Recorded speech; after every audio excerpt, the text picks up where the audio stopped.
Hello and welcome to Hops and Brews. This week, a very special episode as always. Because as requested by one of my good friends. By.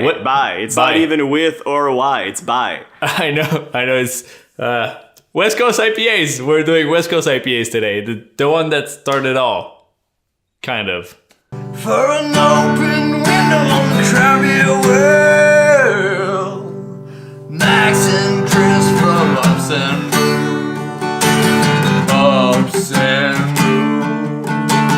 Welcome to Ups and Brews. Yeah. Alright, so this week, West Coast IPAs. Also, if you have a BJCP guide or if you're a BJCP certified judge, it's categorized under American IPA, or at least that's the other thing that's interesting. If you're a brewery and you are entering your beer in a competition, make sure that your beer is following the norms that the BJCP has for that style of beer. So say you have a West Coast IPA and you put it in your American IPA, but it's actually very sweet and cloudy, put it in East Coast, even if you consider it an American IPA.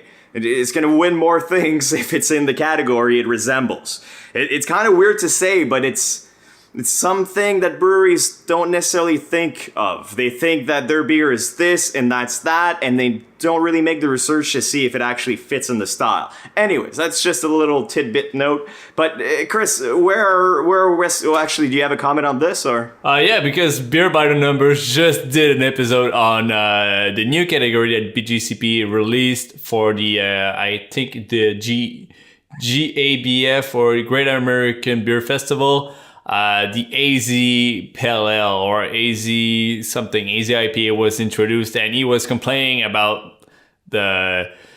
how cloudy the stats or the requirements to be in the category were. Like, it doesn't make any sense. By cloudy, do you mean like cloudy like the beer, or cloudy in the sense that they're very broad, very open? Exactly, broad, very open. Okay. Yeah, sorry. Very open. It was a weird pun. Sorry about that. Yeah. Yeah. No, but it does, like, I can see it happening. It makes sense in some ways, but I can see how it's frustrating as well, because then you're entering your beer in a very broad category, and your beer is going to be pinned against other broad beers, and then you have least of a chance to be as much to style as you could be, or as close to style as you could be. Exactly. And I get it. Hazy IPAs or hazy pale ales or hazy beers in general are kind of a thing now. Not necessarily against it, not necessarily for. There's a lot of reasons why it's dangerous for the industry, but that's for another talk. Yeah, completely. So West Coast IPA, what's that all about there, Chris? So basically, it takes us back like a lot further back than I thought. Seriously, we're talking about 1970s. So a guy called Fritz Maytag bought a brewery. I feel like that's not that far, but 1970s. It's far. Oh yeah, it's far. How far is the 70s? It's like what? It's like 50 years. 60. No, yeah, 50. 50. It's not 60. Yeah. It's gonna be 50 years. Yeah. All right. Sorry.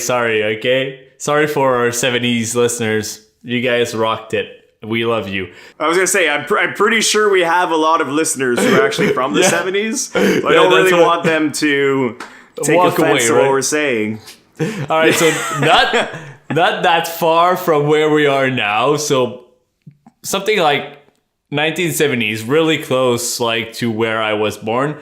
Fritz Maytag bought the Anchor Brewing Company, or started, I forgot. I think he bought an old brewery and started Anchor Brewing Company out there in San Francisco. His flagship beer was called Liberty Ale or Liberty Pale Ale. I had this one while I was in San Francisco. It's an instant classic, but this beer was mostly known for its citrusy, kind of like flower finish on the beer, because it was a signature hop called Cascade used in this beer. So as you already know, we already did a Craft Beer 101 on Cascade. But the background is that it kind of all started with Cascade. So as soon as this beer started off, then you had Sierra Nevada starting with their pale ale, using whole cone hops, using hops growing in the California Valley, trying to adapt some British recipes to their own style. But that same guy, Fritz Maytag from Anchor Brewing Company, found an old recipe. And now we're talking old because it's like 1800s, not 1970s. A pre-prohibition IPA recipe was made. Pre-prohibition? Yeah. No way. I can, of course. But using the newer hops that he had access to, not just the old ones that were showcased in the recipe. So he created an IPA with Cascade. So, all the old story of using IPAs and all that stuff, but it kind of like grew really fast with the growth of craft breweries in California. So while all that was happening up there in San Francisco on the West Coast, down south in a city called San Diego, you had Stone Brewing Company, Ballast Point, and Green Flash Brewing battling in a race to IBUs. And I do remember, do you remember a little bit the IBU race, Max, when it kind of like happened? A little bit. A little bit. It was just like you get like a 75 IBU IPA, then the week after you get an 85, then you get a 95, then it's just climbing to, I think I got to like 120. That was the max I had. And I remember back then when I was buying IPAs, I was just looking at IBUs. That was the only focus I had, the main focus. So it kind of like drove the palate of all the craft beer drinkers or just beer drinkers in general to a point in 2010, this is where they kind of like tracked down where the IPA, West Coast IPA boom happened, because this is where they also started to introduce it in competitions and all that stuff. And Green Flash Brewing Company trademarked the West Coast IPA name, which is weird. I'm still kind of like against that thing of trademarking as kind of like a style name. The Apfelweiss we talked back in the day? Yeah. Same also thing. trademarked. Yeah, there's a lot of names that are trademarked. I don't know why breweries do that. Well, I see how if you're a big brewery and you have a legal department per se, or you think you're on a gold mine and you want to control a name, sure. I still think in America we're playing with our parents' clothes, in the sense that it's been done for the Kush. It's been done for a lot of different big styles. And we're just going like, oh, that's how it's done. So we have to trademark this because it's going to be big someday. And someday we're going to be able to say, no, it's ours and ours alone. Yeah. I'm not really for that.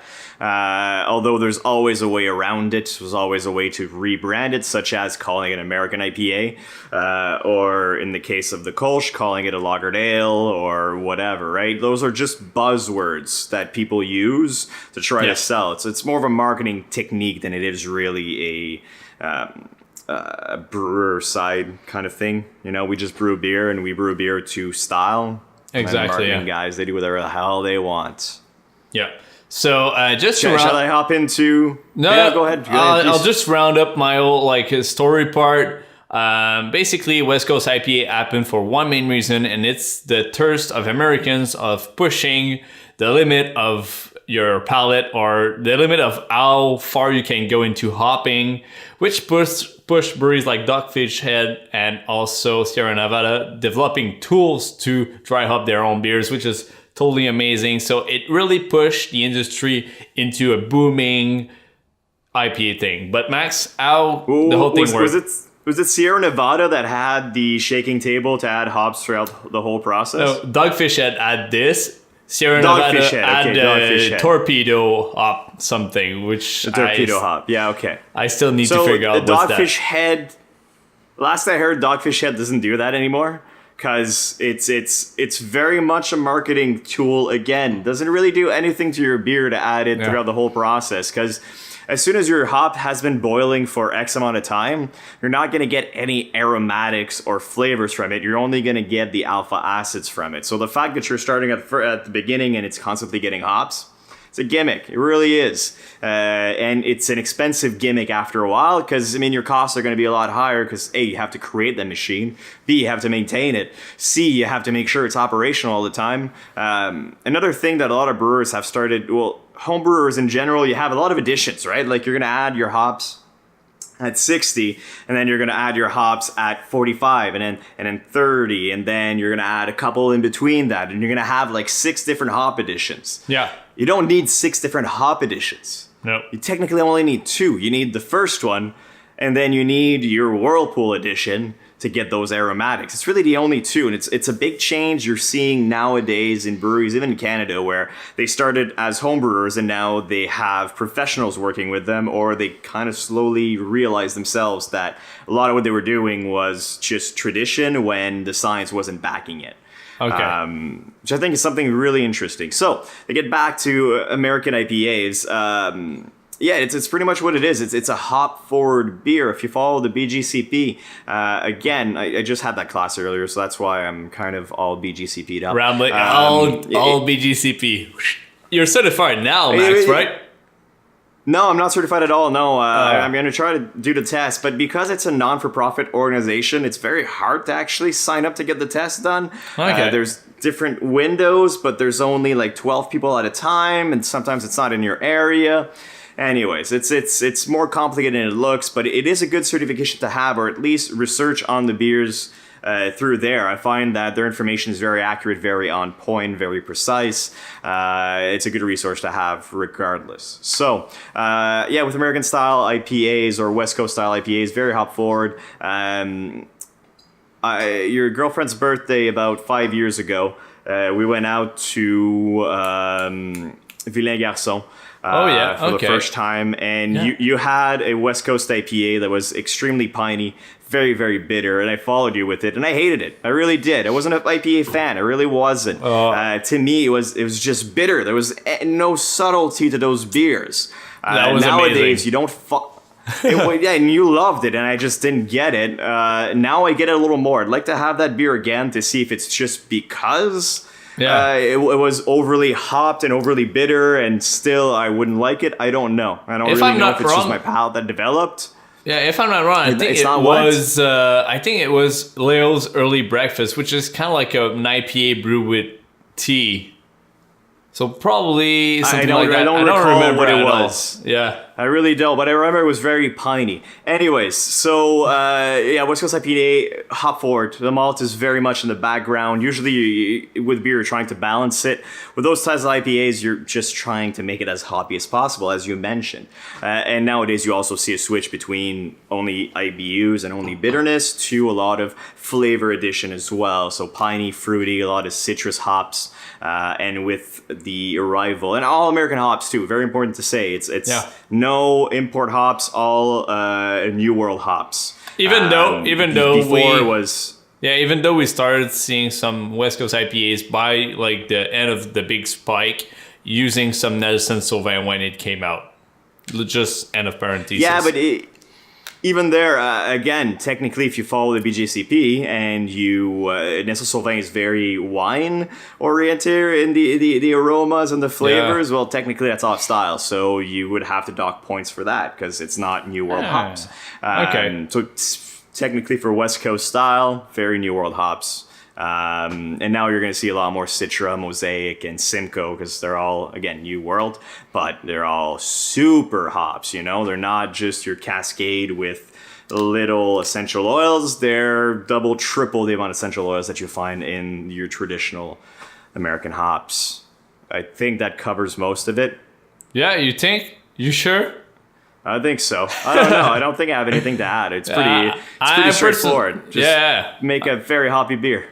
I'm very, very... Oh, shit. Just continue talking. I'm switching my camera back on because it's now closed. So I'll be back in like 10 seconds. So Max, continue on. I'm pretty sure it's still working. Okay, well, you're going to have that end of the part of the video where I'm going to just stare at the camera and you're going to be talking and I'm not going to be saying anything. No, because I'm back. Anyway, so everything is fine. Everything is fine. Yeah, everything is fine. Let's conclude it there anyways. Let's conclude it there. I don't have anything to add unless you do. Just to say, I love those West Coast IPAs, and I hope they're coming back soon because I miss you very much. Well, thanks for watching. If you like this video, leave a like. Let us know if you like West Coast IPAs as much as Chris. And we'll see you in the next video.